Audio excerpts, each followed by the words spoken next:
What is up, guys? Welcome back to the channel. My name is Dylan, and today we're talking about Death Stranding because it is the 1-year anniversary this month that I played and completed Death Stranding, a game that I totally fell in love with despite my extremely timid expectations going into it. I played it on Twitch back in the day. I left my thoughts on Twitch, and I just gotta imagine that those are lost to the archives at this point. So I really wanted to go over it again and kind of cement my thoughts here on YouTube.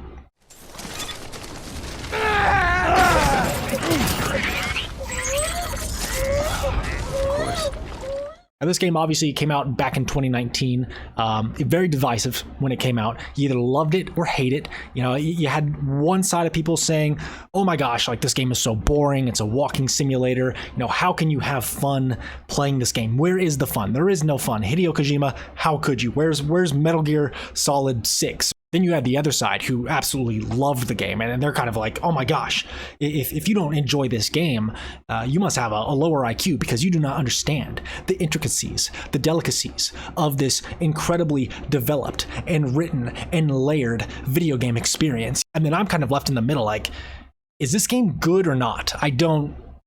I can't tell. Like I said, it's either a love or you hate it type situation. And based off the footage that I'd watched, you know, at that time, I didn't feel like Death Stranding was going to really appeal to me. So I passed on it back in 2019.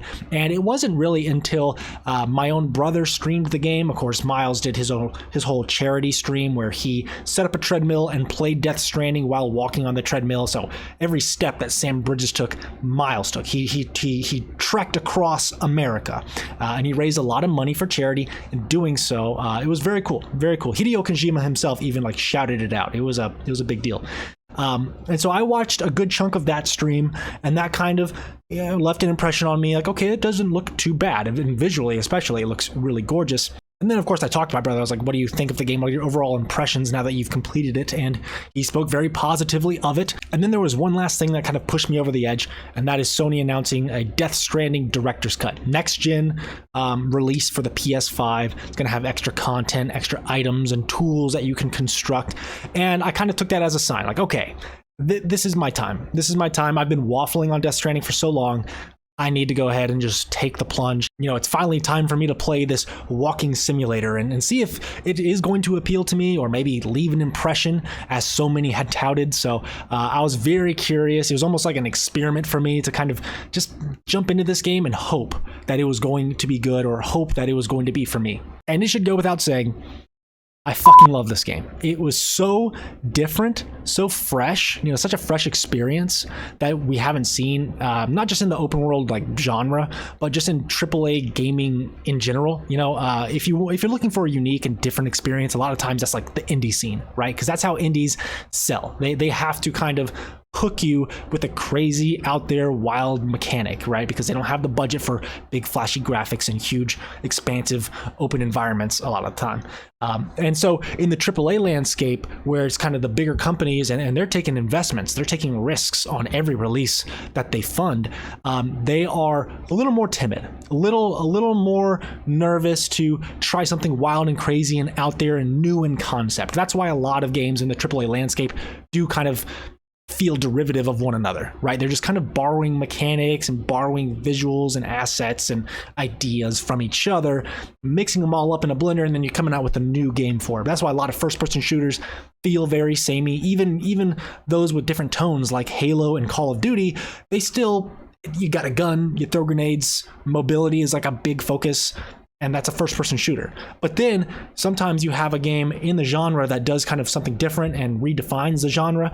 Like for first-person shooters, I would say BioShock, you know, where you have a gun in one hand and then essentially magic in the other. It's more narrative focused, and it just feels different from a Call of Duty or a Halo. And that's where I feel Death Stranding kind of falls into. You know, it doesn't really rely on these standard open world tropes. You know, look at the big open map. There's a billion objectives on the map, side quests, dungeons to delve into. There's not so much of like a skill tree progression, RPG style of progression. And because of that, Death Stranding really left an impact on me, and it gave me hope that, okay, like these new ideas, these new concepts in gaming are still possible. Now, it may take a mad genius like Hideo Kojima to do something outside of the box like this. I don't think many AAA studios are going to trust just anybody to do a project like a Death Stranding that is so different and kind of quirky and weird. But this is Hideo Kojima we're talking about. He has, at this point, attained so much respect in the gaming industry, and a lot of people expect something weird and quirky out of him. So I think that's why Sony was able to kind of take that risk. And so let's talk about it. What makes Death Stranding so unique and different and strange? And well, it is a walking simulator. I know a lot of people have a negative connotation to that, but it's kind of true. And if I were to kind of, zoom in on it a little bit more, give it a more detailed description, I would call it less of a walking simulator and more of a backpacking simulator. And I do know a thing or two about backpacking. I'm an Eagle Scout myself. I have gone on week-long trips out in the wilderness, hiking in the mountains of New Mexico up to 15,000 feet in elevation. And I know what it takes. I understand the planning and preparation that's involved and the wear it can take on your body. And all of those aspects are reflected really well in Death Stranding because this is a backpacking simulator. You have to plan ahead. You have to ensure you're prepared. You have to map out your route that you want to take, and you have to be able to make decisions on the fly as you're trekking from point A to point B. And for me, that's where the fun in Death Stranding comes from.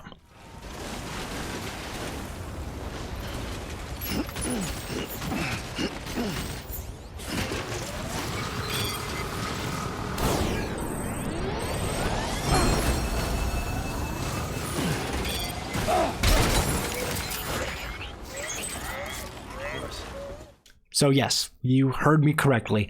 I said I had fun playing Death Stranding. It is possible.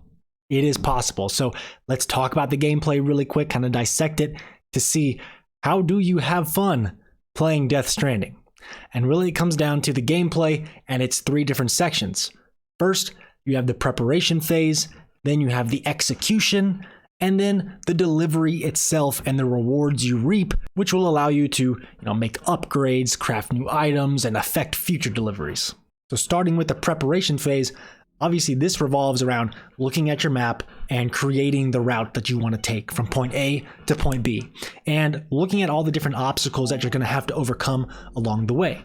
You're going to look at your map, and it is like a 3D model type of a map, so you can really see the topography. So you're going to look at your map and you're going to say, okay, there's a mountain on my path, so I'm going to have to make sure I bring plenty of ladders, rappelling ropes, maybe a couple of zip lines. If there's a river, you're going to have to ensure you have enough resources to build a bridge. Maybe you're going to pass through enemy territory, in which case you'll need to bring guns and ammunition. And yes, there is gunplay in Death Stranding. I feel like people kind of gloss over it all the time, but yeah, there is combat in Death Stranding, and I didn't even think it was like bad gunplay. It's third person over the shooter. You got different grenades, traps, assault rifles, grenade launchers, the whole deal. Then of course you also have to watch out for BT areas, those ghost-like creatures you see in the trailers. So you're going to either have to be prepared for stealth, or if you want to fight and destroy the BTs, you'll have to bring plenty of hematic grenades or hematic rounds for your assault rifles to take them down. And of course, that's not to mention, you look at your terrain and say, can I bring a vehicle? You've got a motorcycle that can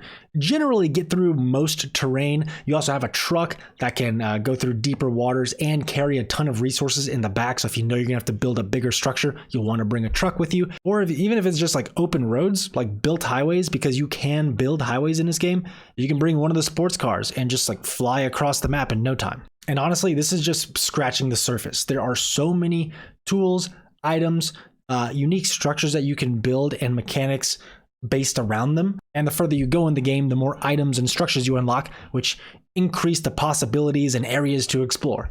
Next, we'll just talk about the execution phase. And frankly, I want to start with the simplest of aspects, that being the walking. Again, I'm gonna reference back to the whole walking simulator thing, right? Because I feel like a lot of people think that you can just close your eyes, hold forward on the thumbstick, and bing, bang, boom, you're going to complete your delivery. Wow, how boring is this game?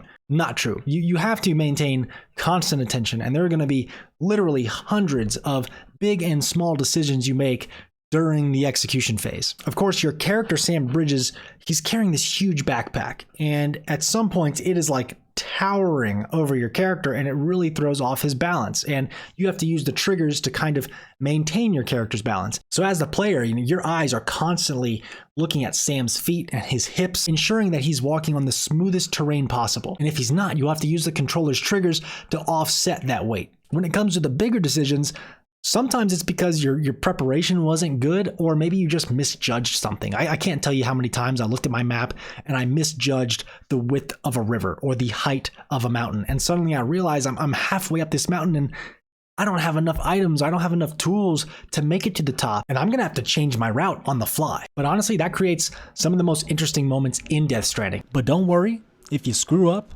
you do have friends that can help you out with the multiplayer aspect of this game. Yeah, there's online multiplayer constantly in this game, and it is a genius idea by Hideo Kojima Studios to implement it in this way. Essentially how it works, because you're never going to run into another player.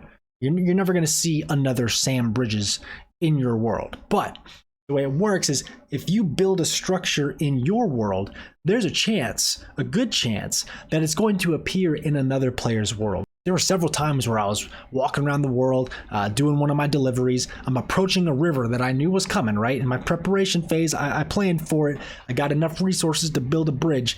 But then I come to find that there's already a bridge here. Someone from another game had built a bridge in this spot, and it appeared in my game. And so now, of course, I can use the bridge to my own advantage. And there's even a mechanic to where you can go up and press a button to like the structure. And that'll send a message to the servers to the other player. So of course the other player will see when someone has used or liked their structure, and it's just kind of a little pat on the back, a little thank you. So there was plenty of times where I was literally doing nothing and I was getting notifications on the side of my screen saying, hey, Billy Bob Joe, really enjoyed that ladder you placed, good job. And it kind of makes you feel good. Like, all right, I helped somebody out there somewhere. I saved them some resources, or I saved them the use of an item, or maybe they were stuck and in a really bad position and I just put a really clutch zip line just for them. And I actually ended up making a pretty cool ecosystem, which I assume was by design. And really, it's kind of genius because it goes along with the theme of the game as well. The theme of the game being building connections, working together. The longer Death Stranding is out, actually the easier it becomes, because more people play through the game, more people build structures. Those structures are spread out to other players' worlds. So you can imagine those who bought and played Death Stranding on day one, other player structures are going to be much harder to come by than they are today. And I think it's really interesting that this mechanic really encourages like the sense of community. As a Death Stranding community, we all building these structures and we're helping each other out. And it's all due to this multiplayer mechanic that the game would not be the same without it. And then we've got the final phase, the delivery phase, the part of the game where you get to take a sigh of relief after battling the elements, enemy forces, and the supernatural. You get to drop the package off and get your reward. Now, you are going to be graded on a couple of things. First being, did you deliver the quantity of packages that was requested? Sometimes you're given like 10 boxes. Okay, well, did all 10 of them reach the destination? Did you only deliver 7 or 8? What is the condition of the packages? Are they all beat up, banged up from a big fall? Did they get water damage from being dropped in a river? Or are they corroded from the acid rain that you sometimes encounter? And occasionally you'll be given a delivery with a time limit. So that's further grading. How long did it take you to deliver the package? And depending on how well you do, you're going to get new schematics for tools and structures that you can create. You're going to get additional resources to build those structures. And you're going to increase the range of which you can use these structures. That's something I actually didn't talk on earlier, but there is a zone that once traveled outside, you are going to be limited to the amount of items, tools, and structures that you can create. So the game does become a little bit more difficult. That is until you reach a delivery checkpoint. Once you've linked them up to the network, that expands that zone to make it easier to travel back and forth for the rest of the game. So those are my overall thoughts on the gameplay loop. I think Death Stranding has everything you look for in a video game. It comes with problem solving, mechanical challenges. It has satisfying rewards at the end. I can understand the stigma of, oh my gosh, it's just a walking simulator. But I think if you give it a chance, you would come to find that no, it is a lot deeper than that.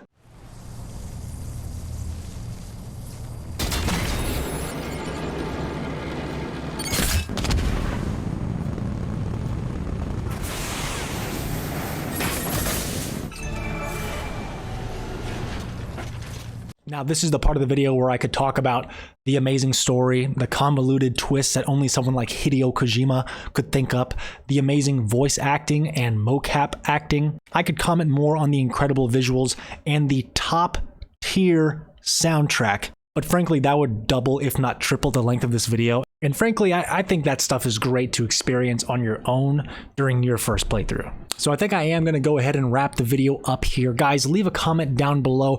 What did you think of Death Stranding? Or maybe have you never played it before? Did this video perhaps make you want to pick it up, especially with Death Stranding 2 on the horizon? I do have one last gameplay clip I'd like to show you. It's nothing too flashy, but it took me a long time to make in game, and so I'd be remiss not to go ahead and add it at the end here. So stick around if you want to watch that. Otherwise, like, subscribe, again, leave a comment down below, and I'll catch you on the next one. Peace.